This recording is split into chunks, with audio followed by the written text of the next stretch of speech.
Hello guys and welcome back to my channel Freelancer Things। तो ये आज हमारे पास फ़ोन आया है Realme 5 है, जिसका आप देख ही सकते हैं पूरा कॉम्बो उड़ा हुआ है। अब इसको हम चेंज करेंगे तो आपको पहले बता दूं, इसका पूरा बैक है ना, बैक यहाँ से पूरा खुलेगा, जो गर्म करके पहले निकालना पड़ेगा। ये पूरा प्लास्टिक का है पीछे का, तो ये पहले निकालना पड़ेगा गर्म करके। तो आपको पूरा प्रोसेस मैं बताता हूँ, पूरा कॉम्बो बदलने का। ये है हमारे पास मशीन, इसको पीछे से स्टार्ट कर देते हैं और इसको सेट कर देना है 80s पे। ठीक है, ये मेरा 30 है और देन एंटर। अब इसको पीछे का ये ऐसे ही रख देते हैं।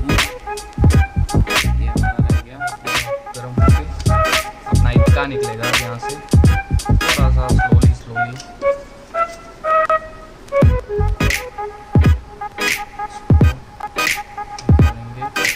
चारों तरफ से थोड़ा आराम से।